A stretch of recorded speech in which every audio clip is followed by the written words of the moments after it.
go. We're going live. All right.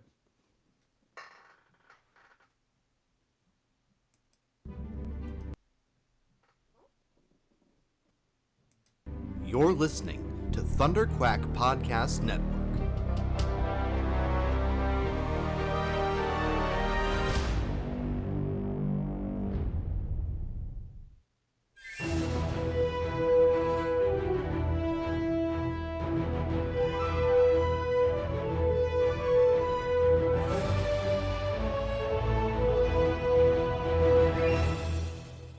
Hello, we are back live on the ThunderQuack Podcast Network for the ThunderQuack Podcast Quarantine Zone. I am, of course, your host this evening, Michael Cohen, and with me I've got special guest Tim Geraci, Geraci Park himself. Hey, Tim. Hey, what's up, Mike? Sorry, you're cutting out a little bit there. So if there was a delay in me responding, that was why. But happy to be here. It should be a fun one. So let's get right into it because we started a little bit late. So let's jump right in. The other day was the 30th anniversary of a pretty special movie, I think. The Yes. first live action Teenage Mutant Ninja Turtles movie. Tim, you're a little bit older than me, right? Just by I think a couple years. Yeah. Yeah. So you probably would have remembered it a little bit better because I was 5.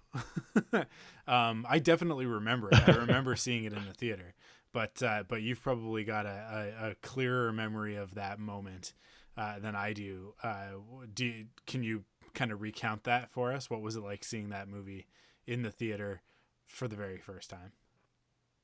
Yeah, I remember that day pretty well, actually. And even before the movie came out, I just remember being super excited. I remember this one day, like it was like a Saturday afternoon or something. My dad was reading the paper and he goes, "Hey, Tim, they're making a live action Teenage Mutant Ninja Turtles movie." And just right when I heard that, oh, like that just sounded so strange to me because this all I was used to was the cartoon series, but I was excited about it. And I remember not seeing it right when it first opened. So, because I remember I had some friends telling me about it. Oh, it was so good. It's so cool. And this made me more excited to see it. So I don't remember how long I actually waited till I saw it from when it came out, but it seemed like forever. I remember after hearing how so many of my friends were saying how great it was. Yeah. But I saw it on a Saturday afternoon. I remember we had a garage sale that day and we were planning to go to the movies afterwards. And I just couldn't wait for that garage sale to be over to go see the movie. So when it was over, my dad took me, my brother, and a neighbor of ours who was a friend of ours growing up who lived on our street. And we just went to the theater. And I even remember where I sat. It was probably like the 5th row down, corner seat of the theater. And I just fell in love with it right when it started. And part of it was because it was so different than anything I've seen before with the Ninja Turtles, obviously from the 1987 cartoon series. But even though it was so different, I was loving it. Just seeing them in live action for the first time was just so cool. And I just always remember that excited feeling I have watching it for the first time of seeing the Turtles brought to life like never before. So I loved it when I first saw it. I just had a buzz about me the whole day after coming out of the theater that Saturday afternoon, and then just me and my brothers and the friend who came with us going back home playing Ninja Turtles right after. So it was just a great time, and I'll always remember that day fondly. Yeah, for sure. You know what's so funny is that the thing that I probably remember the most about the live action Ninja Turtles movie is not the movie itself, but the you remember many years ago, obviously we're talking about 30 years ago, sticker books. Do you remember like Yes. what were they called? Fleer? Was it Fleer that was the brand? It was something like that. That it had, I can see the little logos, like a little yellow logo with like a guy on a horse with like he's like a knight or something with the banner. He's got like a flag banner thing that he's got, Okay. like a joust. And you're bringing all this stuff back to me. Yeah, and it was super simple. You would get the book. You'd always see them at the grocery store in the checkout, right? They'd be right there in the checkout, and there'd be the book, which you had to get pretty early on because at a certain point they'd be harder to find. And then you get little packets of about their playing cards, like trading card size, like same as like a baseball card. And in the package is,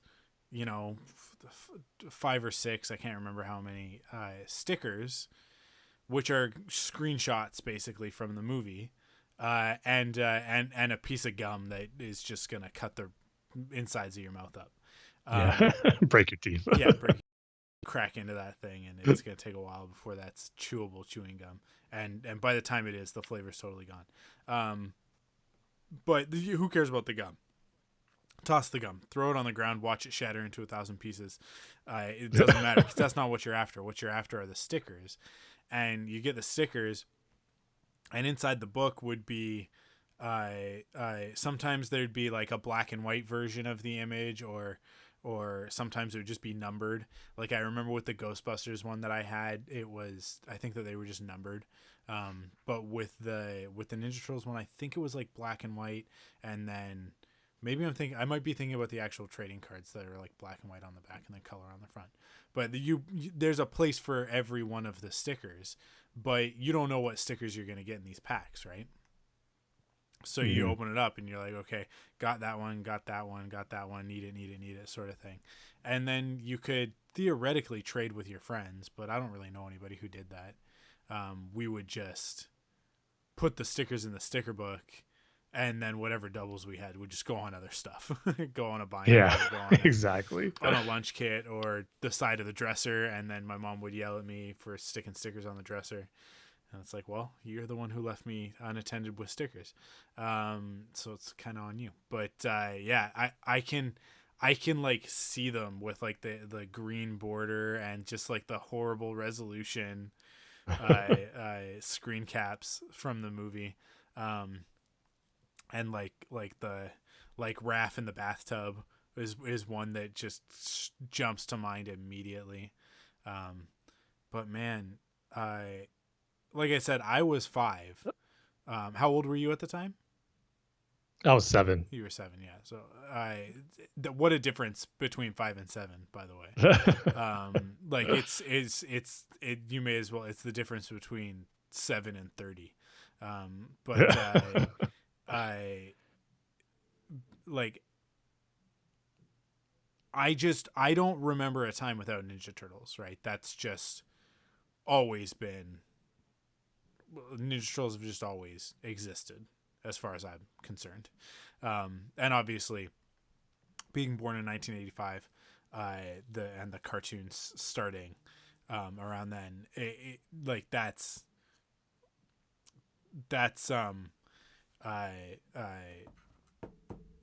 Amanda's texting me about something.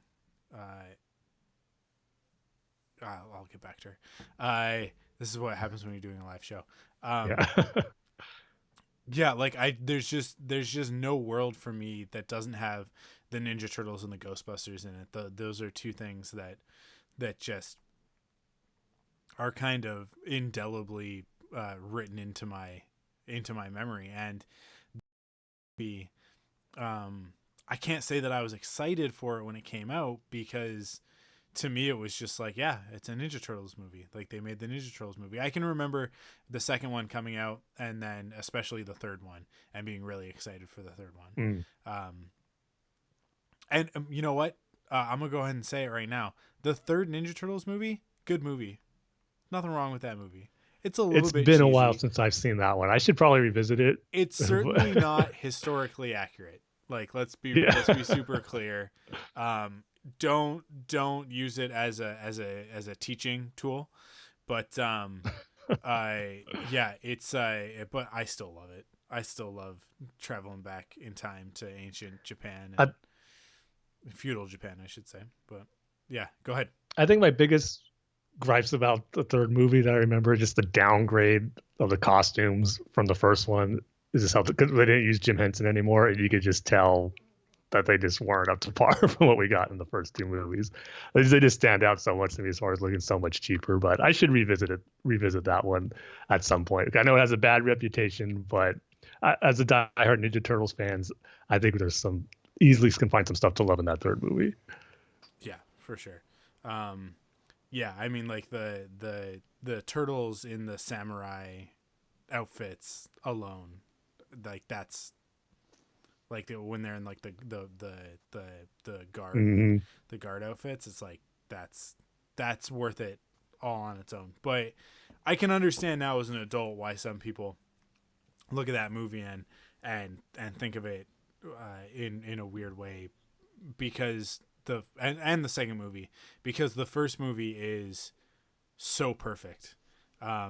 It is really like a near perfect comic book adaptation of the Mm-hmm. first issue, really, of Teenage Mutant Ninja Turtles. In fact, I have it right here next to me. I'm just gonna grab it. I'm just gonna pull it up. And this is one of the funny things is that a lot of people don't realize, um, the Shredder uh, fights the turtles in the first issue, and they defeat him in the first issue. He gets knocked off the top of the building into the dumpster. Um, And but he gets impaled a lot before he gets knocked off that roof of he the building does. too. So they He made it gets pretty clear he was dead. yeah, he gets defeated. Yeah, there's a lot of blood, but it's black and white, so they could kind of get away with it. And also, originally Ninja Turtles wasn't meant for kids. When Eastman and Laird created Nope. the series, it was actually it wasn't. They weren't serious. It was a satire. It was actually lampooning Frank Miller's famous run on Daredevil. And that's why the Foot Ninja are called the Foot Ninja. That's a direct reference to the Hand, who are the ninja that Daredevil fights in the comics. So like it's supposed to be a joke, right? It's supposed to take Frank Miller's very serious, gritty noir style and make it completely absurd by having your main characters be turtles, giant anthropomorphic turtles. And then what's more ridiculous than that is fighting a ninja who's covered in blades and calling him the Shredder, right? And so And yet it like all works so. yeah, it's so funny because when you read that first issue, it's like it is very like sort of self-serious, but it's self-serious in a tongue-in-cheek way. And yet by the time they get to making the movie in the 90s, the turtles are now a phenomenon, right, from the animated stuff and the toys. So they take the source material very seriously, and the source material does get more as it goes. We get into and then it gets more ridiculous after that, but we get into to the Farhampton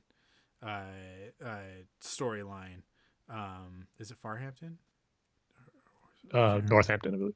Northampton. It's Northampton. Yeah. Yeah. I in the comic books, and then they bring that into the movie, even though it's very disconnected from that in the comics. It's not part of the same story. But they kind of bring it in and work it into the middle, because that was kind of the moment in the comics where it was like, oh, actually, like they are going to tell some serious stories with these characters. But I mean, then the turtles get completely ridiculous. But when the Triceratons show up and they got to fight. That would Troms and all that. Yeah, it gets kind of crazy. But yeah, I mean, like it's always so funny to me when adult nerds get mad about the latest incarnation of the Ninja Turtles not being what they wanted it to be. Rise of the Teenage Mutant Ninja Turtles is a really good example of that, because it's very different from previous series. But they forget that like this was never supposed to be serious, right? It was never supposed to be taken seriously. It's always supposed to be a little bit tongue-in-cheek, a little bit ridiculous, and there's nothing wrong with sort of twisting the knobs on the turtles a little bit. I sound quiet. Hey, let me try turning up my volume then. Does that sound better? Let me know if that sounds better, Jason. Sound louder. Do I? Okay. Okay. Yeah. But like the turtles are like inherently ridiculous. But you know, like there are some stories that take them a little bit more seriously and others that don't. But even the IDW stuff, which I think people consider to be one of the best takes, I know that you and I certainly feel that way. Yeah, definitely. Even with that, it doesn't shy away from its roots, and in fact, it introduces a whole other element to it that none of the other incarnations. I guess that's a bit of a pun. I was just gonna say none of the other incarnations ever involve, which is that the Hamato Yoshi and his sons, his actual sons, are reincarnated spirits from feudal Japan. And which on paper, if you just read that as like a description or a synopsis for a story or like an upcoming Turtles movie, the reaction would be furious from diehard fans about that. Yeah, absolutely. And no yet, different than saying that they're alien turtles, right? Like it's such a fresh take on it, and yet but it is kind of ridiculous. Like you said, on paper, you'd be like, I'm sorry, what? They're reincarnated spirits? But then within the comic, it works so well because it adds this whole other depth and this extra texture to the storytelling that that not only does that mean that they are actual brothers, not just four turtles from a pet store, but like they're actual brothers. It explains why they know ninjutsu, why they're able to do that, where that comes from in a satisfactory way. And it also allows it to be a contemporary story while maintaining this very anachronistic element, which is ninja, right? Which is always a challenge. That's always going to be a challenge. In the 80s, I think it was a little bit easier to pull off because you had like the Karate Kid next to what you were doing, and it was like, okay, so there's still kind of this feeling around martial arts and that sort of thing. But nowadays, in the 2000s, it's like, okay, well, we know there's no ninja running around on rooftops. Like why would Hamato Yoshi know ninjutsu? That doesn't make any sense. Like, how are you going to explain that to me? But they do it this way, and it works really, really well. But it is inherently a very sci-fi fantasy way of doing that. So when you get Rise of the TMNT, and it goes full comedy with it, and it's much less about the action or the certainly the drama. There's not really any drama in Rise. There's actually a little more than I expected. Near the end of season 1, when it dealt with Splinter and it revealed more about his past. That's I was actually true. surprised at some of the stuff it did with that. That's true. It definitely does. It gets into it. But again, there's another reinterpretation of the character. Why is he a master martial artist? And then they explain it later on in the season, in the first season, and it's actually a mystery to the turtles until they discover it, which I thought was a really cool way to do that. Kara and I watched Rise when it went on Netflix, and I actually love it. I think it's great. I think it's a great interpretation of the turtles. If you don't like it, I totally understand, because it's a very specific taste. It's kind of Ninja Turtles crossed with Adventure Time to a certain degree. It's kind of got that like absurd Nickelodeon Cartoon Network sort of vibe to it. But yeah, you're right. It does go to some cool places. It does have some actual stakes at a certain point. But Yeah, I mean, like, remember John Cena is the bad guy in that, so yeah. how can you not? I love remember that? they had those. They released like 4 episodes during the Comic-Con in 2018 as like a preview, Yeah, and I wasn't a huge fan of it. It was like I go, it's only a few episodes, and they're short too. Each episode's like 10 minutes, and I'm still gonna check it out when it comes on. And when they actually started airing episodes consistently, it started clicking for me where I'm knowing what the show's what it's about, and it's legitimately funny. They have some great gags in there yeah, too, and the action's really cool. And I think the best part about the show is they created some really cool new villains in their designs for the turtles to go up against, and the different mutations that these new characters that they created for it. So, yeah, I ended up really enjoying it over the course of the first season.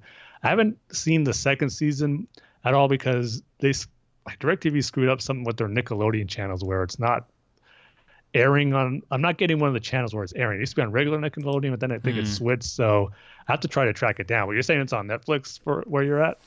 yeah. We've got it on Netflix up here. I don't know if you guys have it on Netflix. Yeah, I'll have to check down to there. see if it's on there. Yeah, the first season is on Netflix.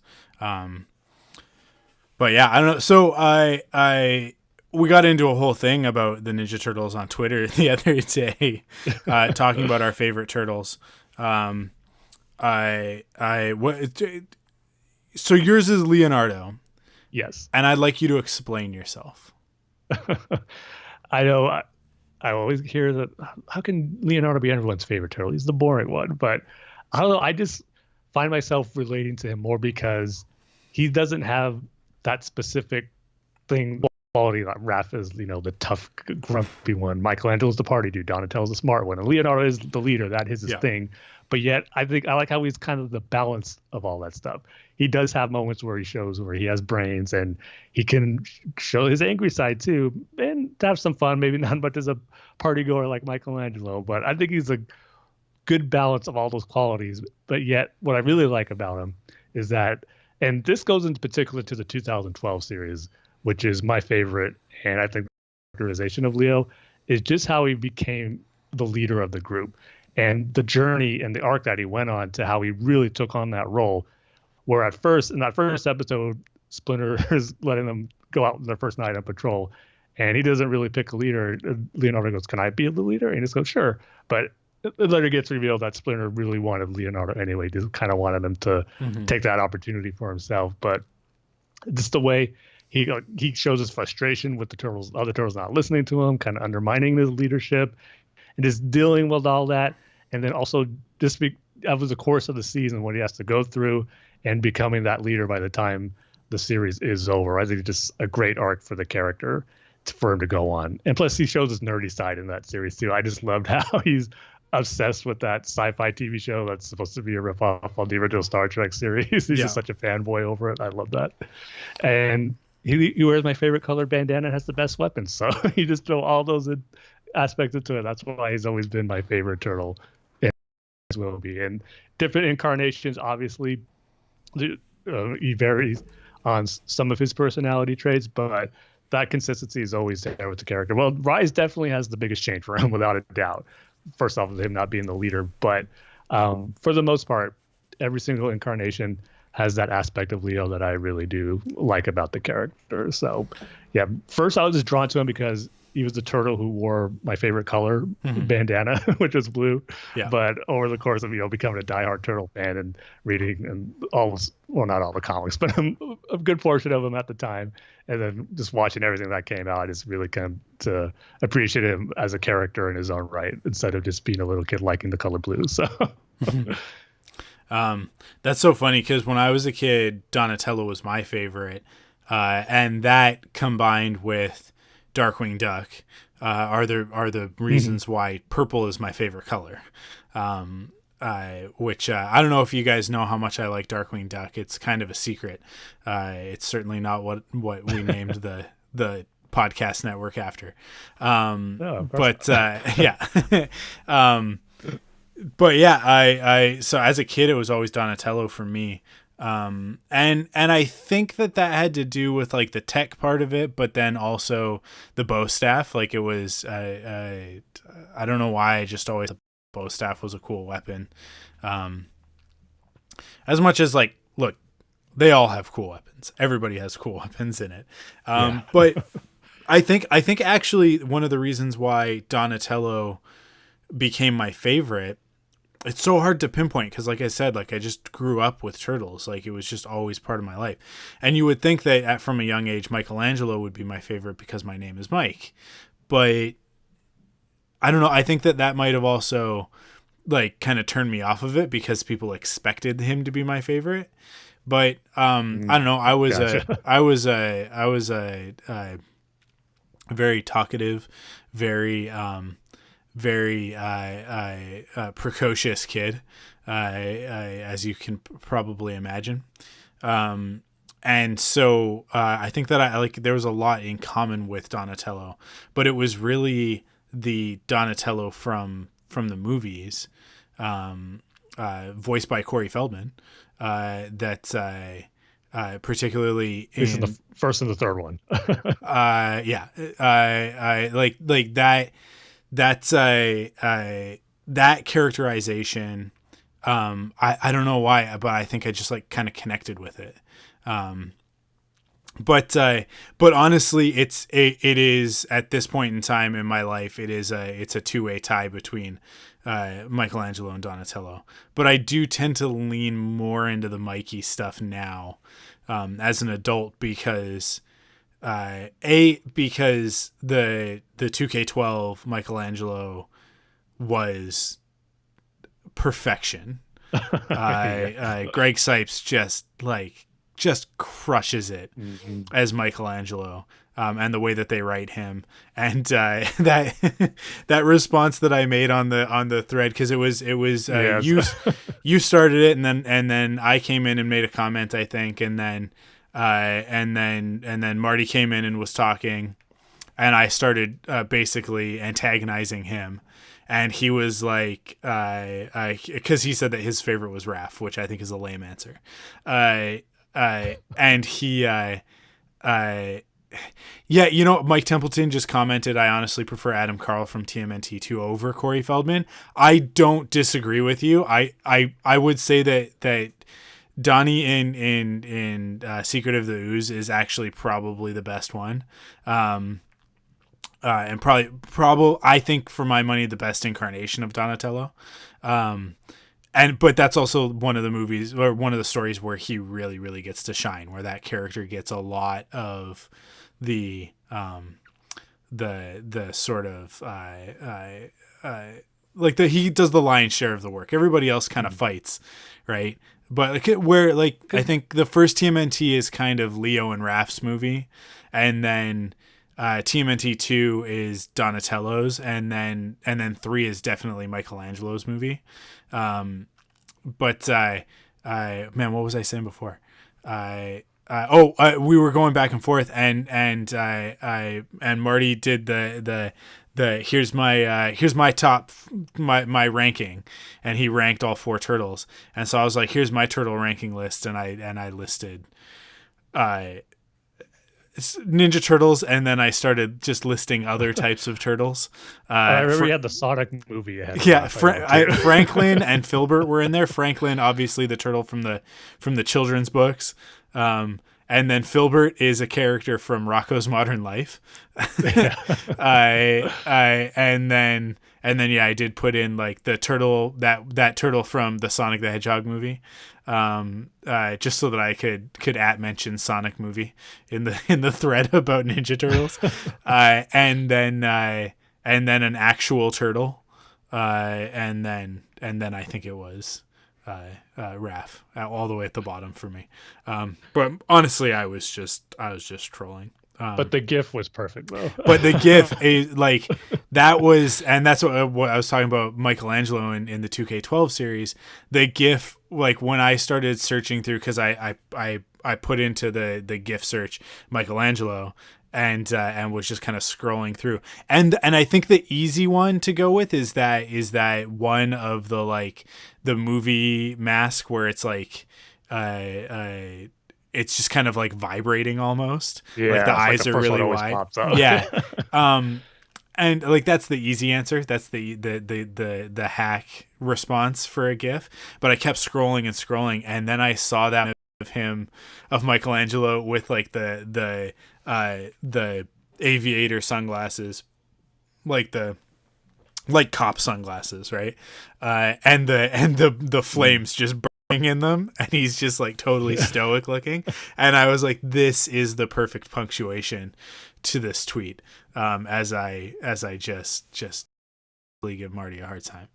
And I tweeted it, and then the responses were like, that's pretty good. And I was like, I am super proud of this tweet. Like it's a pretty perfect tweet, I think. But yeah, I think, and yet after all that though, yeah, Raph ended up winning the Twitter poll. Did he? That I put out. Yeah.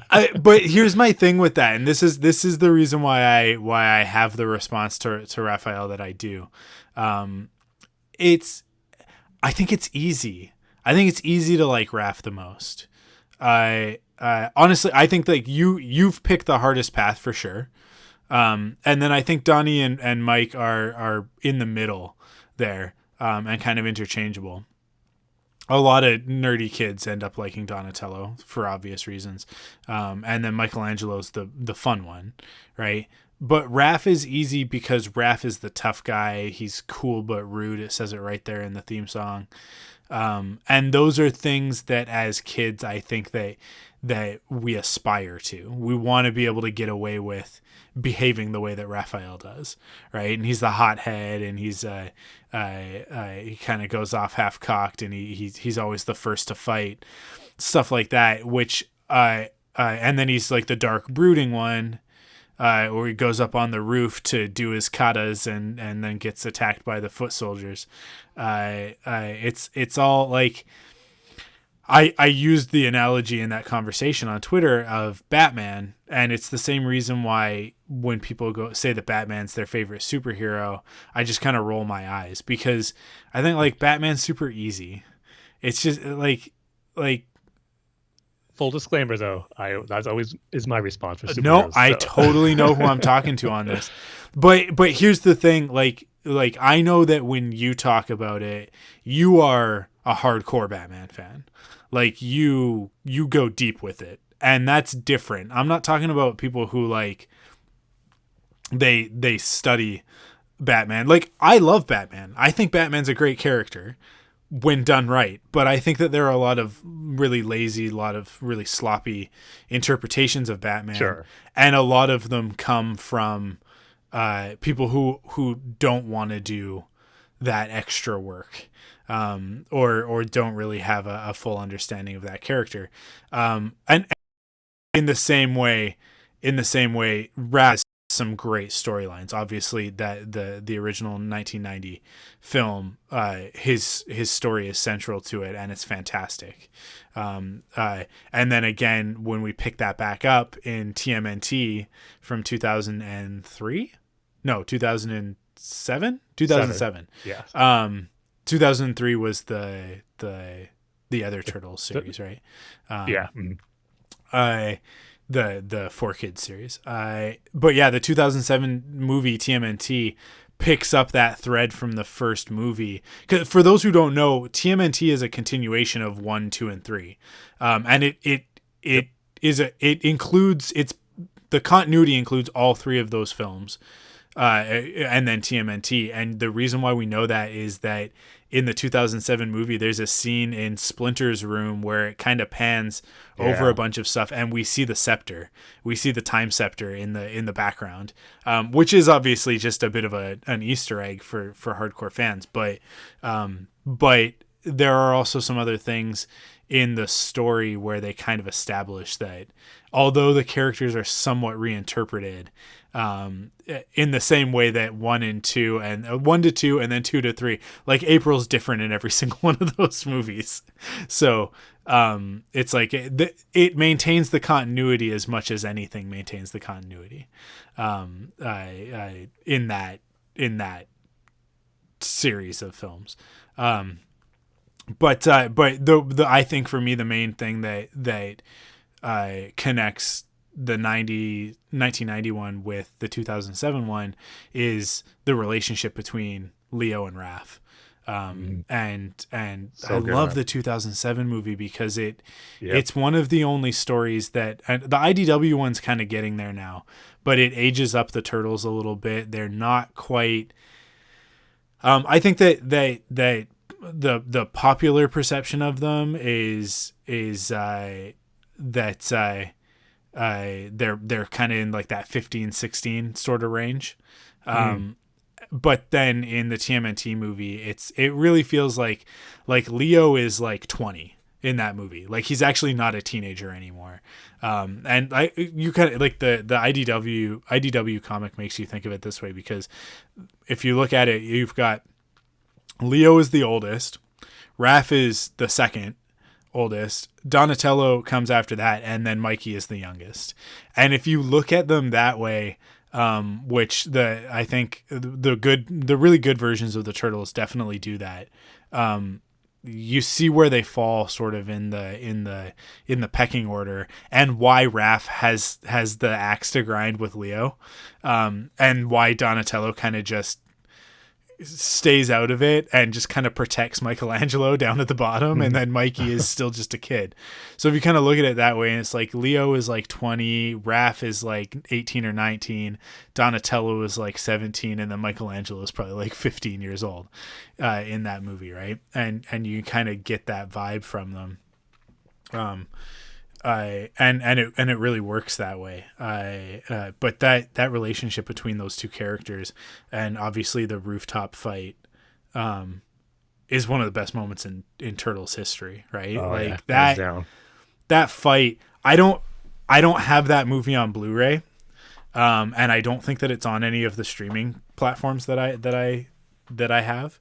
I know it was on Netflix for the longest time. I'm not sure if it still is though, but yeah, well, and of course Netflix is different here and there. Yeah, no, the only but... Turtles stuff that's on Netflix up here is Rise and the Next Mutation, which just had to come up at some point, right? Let me check Amazon Prime while we're talking, but it's been so long since I've watched it because I don't have it on Blu-ray, and it's really kind of a tragedy.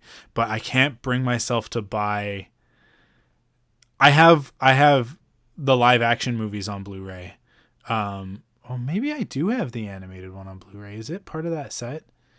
Because I'm just gonna say that big. I think in 2009 they released a box set. It was like the pizza box set on Blu-ray. So that's the one that movies. I don't have. That like hurts, right? And so I can't. But I do have a box set that has at least the 3 live action movies. Let me see. TMNT movie search results. Is it here? No, it's not.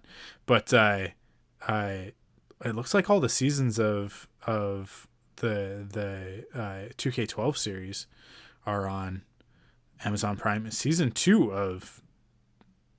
Oh, nice. Wow, season 2 is the whole season? No, only episode 3 is available right now. That's confusing. It's part of Stack, which is like in Canada. It's not only there's a bunch of episodes that are available from season 2, but that's weird. Anyways, the Stack is this thing that you can get up with your Amazon Prime thing here. It's like the channels that you guys can add on. But Gotcha. but yeah, it's got some Nickelodeon stuff, and it looks like it's got Rise as it airs, because it looks like I've got like the last 5 or 6 episodes, and then a few other ones. But yeah, man, I need to watch that TMNT movie again. I should double check if the one that I've looks got great on in my Blu-ray. shelf I actually got 2 copies of it because I got the first one time it came out in 2007. Then when it was bundled in with that pizza box set. So I've watched it a couple of times, and that fight scene in HD, it looks fantastic. Yeah. Here's a question for you, and this will be the thing that we wrap up on. How do you feel about the Michael Bay films? Because I have opinions. The Blu-ray set that I have only has the 3 live action movies, so I don't have TMNT on Blu-ray. Sorry, go ahead. That sucks. Yeah, I actually enjoy them because they're not the best interpretation of the Turtles. I'll go ahead and say that, but there's some stuff in there I really do legitimately like. The Turtles, the way they captured their personalities and their different traits that they have, I thought they did a really good job to capture that brotherly bond that they have and all the things you come to expect when seeing Leonardo, Donatello, Raphael, and Michelangelo. Mm-hmm. So they captured the essence of the turtle well. And yeah, they changed certain aspects of the origin, which some worked and some didn't, but they're just fun movies that I enjoy watching. And the action in it, I think, is really good, especially that Splinter and Shredder fight in the first movie. I really enjoyed that. Do you? I've always wanted to see that done in live action. They've done it in the animated series, which is great. And to see it done in live action was really cool. I just wish it was Hamato Yoshi versus Oroko Saki, where they had that history and that rivalry that they've had. That was just the one thing missing, that core element to those characters that just would have elevated that fight sequence even more. So that's kind of the biggest thing I feel that those movies are missing, just the core essence of the Turtles. And with Splinter and Shredder, that's the core of the conflict that they have with Shredder. But yeah, I enjoy it for what they are. There's certain elements about it that, don't quite work as well in certain other adaptations that we've gotten from them. But the CG on the Turtles, I will say, everyone complains about how they got to get away from the CG and go back to the costumes, which I would not object to seeing again because those costumes in the first movie are fantastic. But to say that the CG wasn't good on the Turtles in those movies, I just think is not the case, because you can say whether or not you like the designs of the Turtles, but the actual CG work, I feel it looks really good, where it feels like you're seeing live action Turtles without telling they're just computer generated characters. So I will give it props for that, for making the Turtles look believable and real using the CG and motion capture technology that they did for them. So they're not perfect by any means. It'll never go down as my favorite adaptation of the Turtles, but I still enjoy watching them. Yeah, it's funny because as time goes on, I have less and less of a problem with them.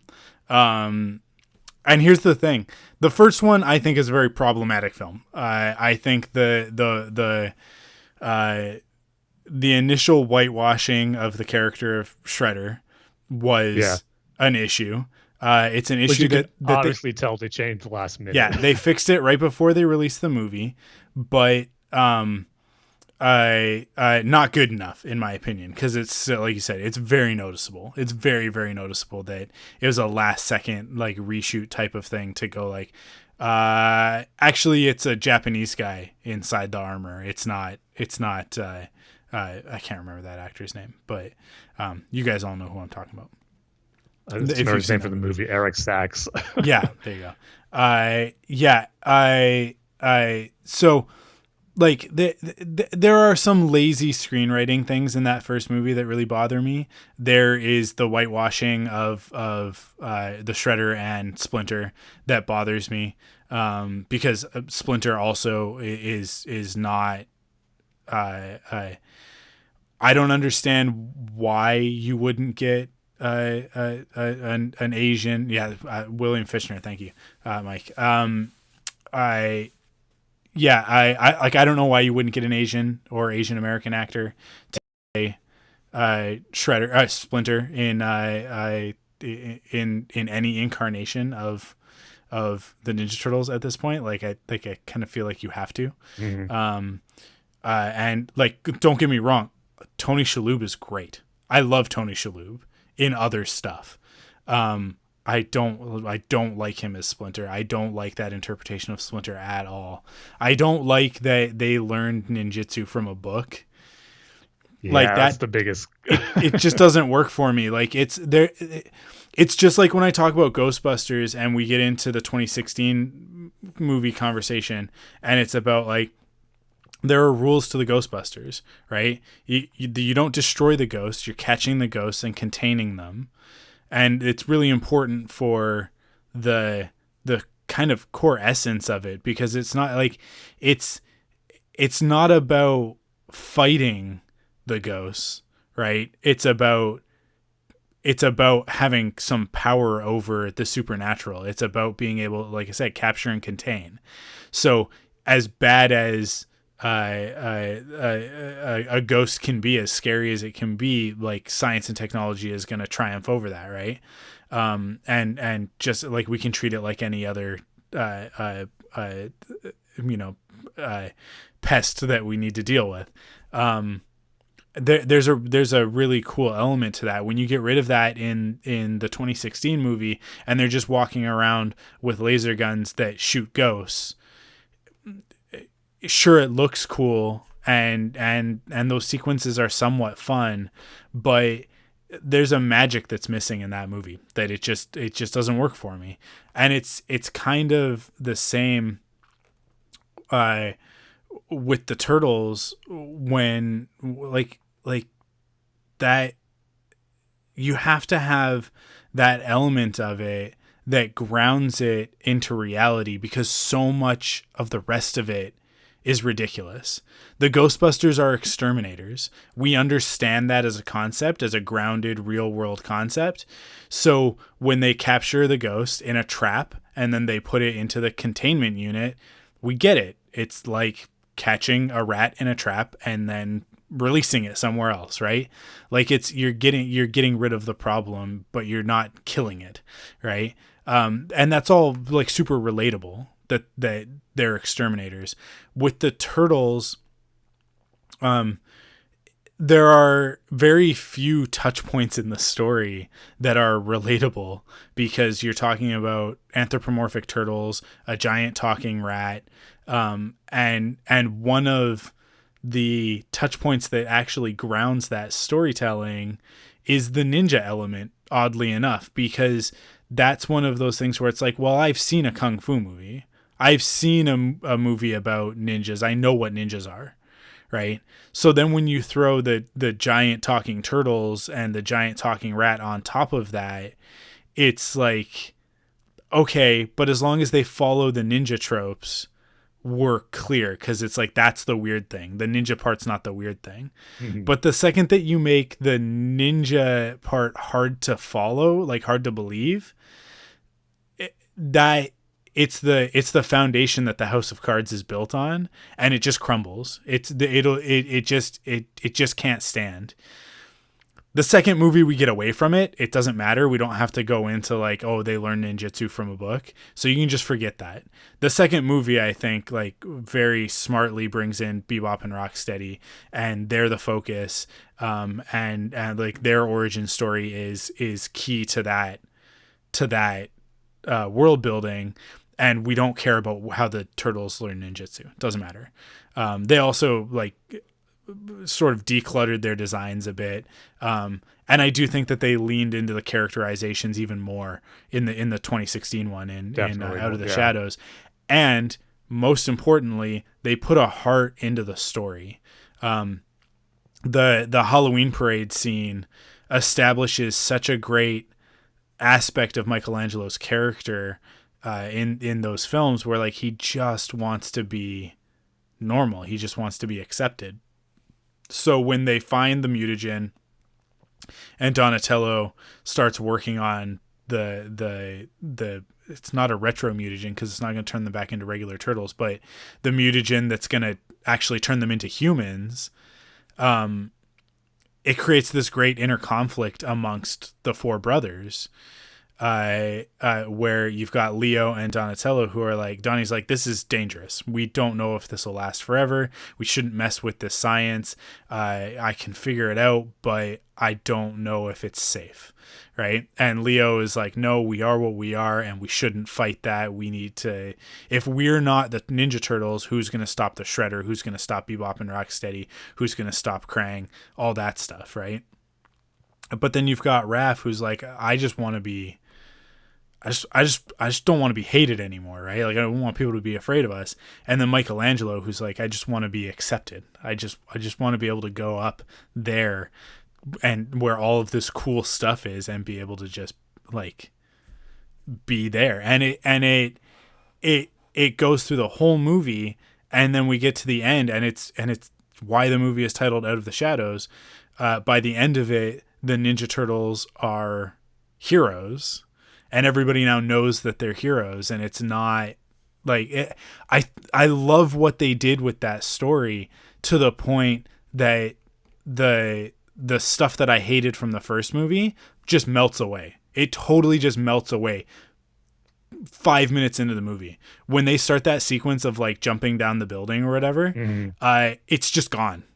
Like, and I'm just a 5-year-old kid, just like excited about a Ninja Turtle story. Just seeing what you love about the Turtles. So I really find that first movie is it's lazy and it's problematic. Like, there's a lot of actual like problematic racist whitewashing going on in that movie, whether they covered it up at the end or not. It's still there. It's totally still there. But the second movie, I really feel like the studio got out of the way of it, and because I think that the first movie really suffered from the studio being way too involved. And it's really funny because that's Paramount, right? I'm pretty sure those two movies are Paramount. Yeah, they are. And then Sonic the Hedgehog, also Paramount. And if you look at what happened, I think they learned their lesson on the Turtles movies. And when the outcry happened with Sonic last summer, and I think that Jeff Fowler gets a lot of credit for this because he was the one who immediately like said, we got to fix this. They do not like it. But it was Paramount that wanted Sonic to look realistic. They were the ones who pushed that. They were probably also the ones that pushed it on the 2014 movie with the Turtles. And you can kind of see in the 2016 one, they backed off a little bit, and it allowed the filmmakers to really tell a great Ninja Turtles story. And to me, like that, the 2016 movie is as good as any like animated Turtles story from any of the cartoons. It's right there. Like them fighting Krang and the Technodrome flying around them, and he's in the mech suit, and it's perfect Ninja Turtles. It's perfect Ninja Turtles. Bebop and Rocksteady in a tank. Like, if that's not right out of one of the brawler video games, then I don't know what is, right? Yep. Like, it's so perfect. They really nail that stuff, and you can tell like the ship had sailed on the Turtle designs. It was what it was, right? Yeah. but you could tell that they kind of wanted a bit of a do-over with Bebop and Rocksteady. So like those character designs are as true to the original designs as you can get. And they execute them perfectly, and the voices are great, the performances are great. Yeah, I really love that 2016 movie, and I need to watch it again. But the great thing about having a kid is that you have an excuse to go back and do these things. We just watched Sonic the Hedgehog tonight, actually, because it's on digital now. So I bought it yesterday, or I actually bought it Monday night.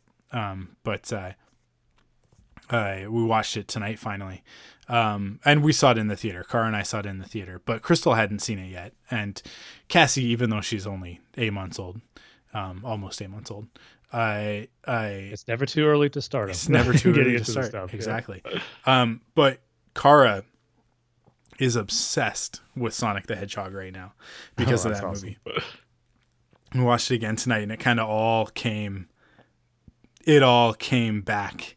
And she was after the movie finished, she was running up and down the halls in the house going, "I'm Sonic, I'm Sonic."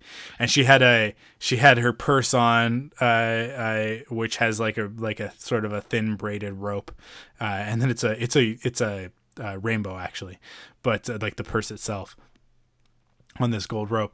But she put it on and she went, this is my ring bag, this is my ring my ring holder. And she was running around and pretending that she had rings, and I was like, this is pretty good stuff. This is what it's about. That's awesome. But yeah, she loves the Ninja Turtles. She really likes Rise of the TMNT.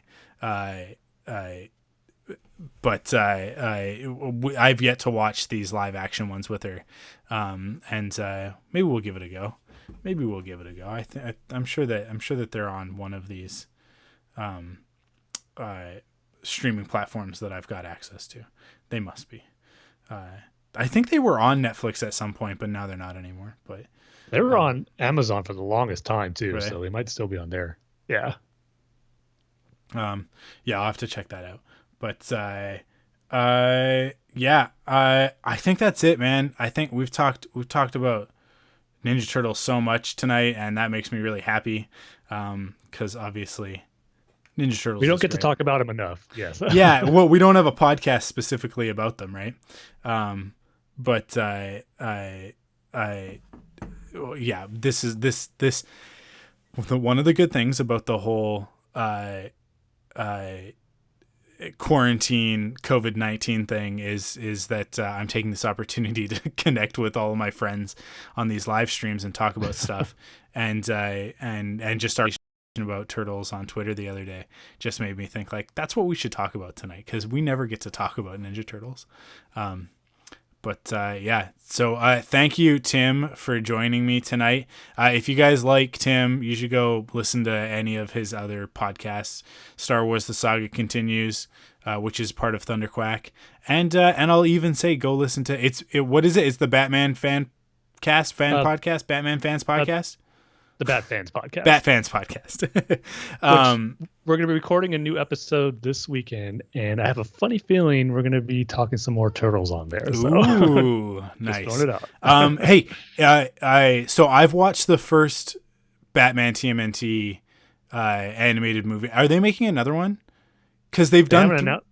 Okay, they haven't announced it yet. They've done yet, 3 volumes of the comic. Another right? one's coming because it was such a big hit, and I just would like to think they're going to do the other comic, because there's 3 volumes of the comic. So yeah, if they do adaptations of the other 2, I mean, sign me up, because I love the comics and absolutely love the movie. I actually bought the movie because I wanted to watch it, and I was like, I'll just buy it on Google Play. So I did and watched it, and it's great, and I love it. But then I started reading the comic, and is the first volume of the comic basically it's the same thing, right? It's the same story. Okay. There's some minor tweaks in there, but the overall story premise of it's the same. Yeah. I got to get to that volume 3 when they all put on their Robin costumes and whatnot. Those first few issues of that story was a trip. Not gonna lie. It was a lot of cool stuff. I'm so excited for them to wrap up although, man, comics aren't being distributed right now, but I'm excited for them to wrap up the Power Rangers TMNT crossover that they're doing right now, the Boom IDW one. I don't know if it counts in the IDW timeline. The Ghostbusters Turtles crossovers did, but the Batman TMNT crossover isn't. It's not part of the IDW story. It actually takes place in its own universe, right? Like it's kind of the Turtles just live in New York, but there's also Gotham, and they go to Gotham at some point, right? That's actually one of the big differences from the movie and the comic, because in the comic they are from another universe, and they get transported into the DC universe into Gotham. So that was one big change. Oh, okay. So I need to finish the comic then. There's actually some cool story elements that goes into that, which I don't know if you're going to read it. I won't spoil it, but it does make for some good emotional moments between Batman and some of the Turtles. Cool. I did really like in the animated movie though that they just created a shared universe where Batman and the TMNT coexist, where it's like, and they're kind of like I thought the Batman was a myth, and it's like, what the heck are you guys? It's just like these 2 urban legends coming up against each other, but. Mike Templeton just commented that it's not part of the IDW. It is in Elseworlds, the TMNT MMPR crossover.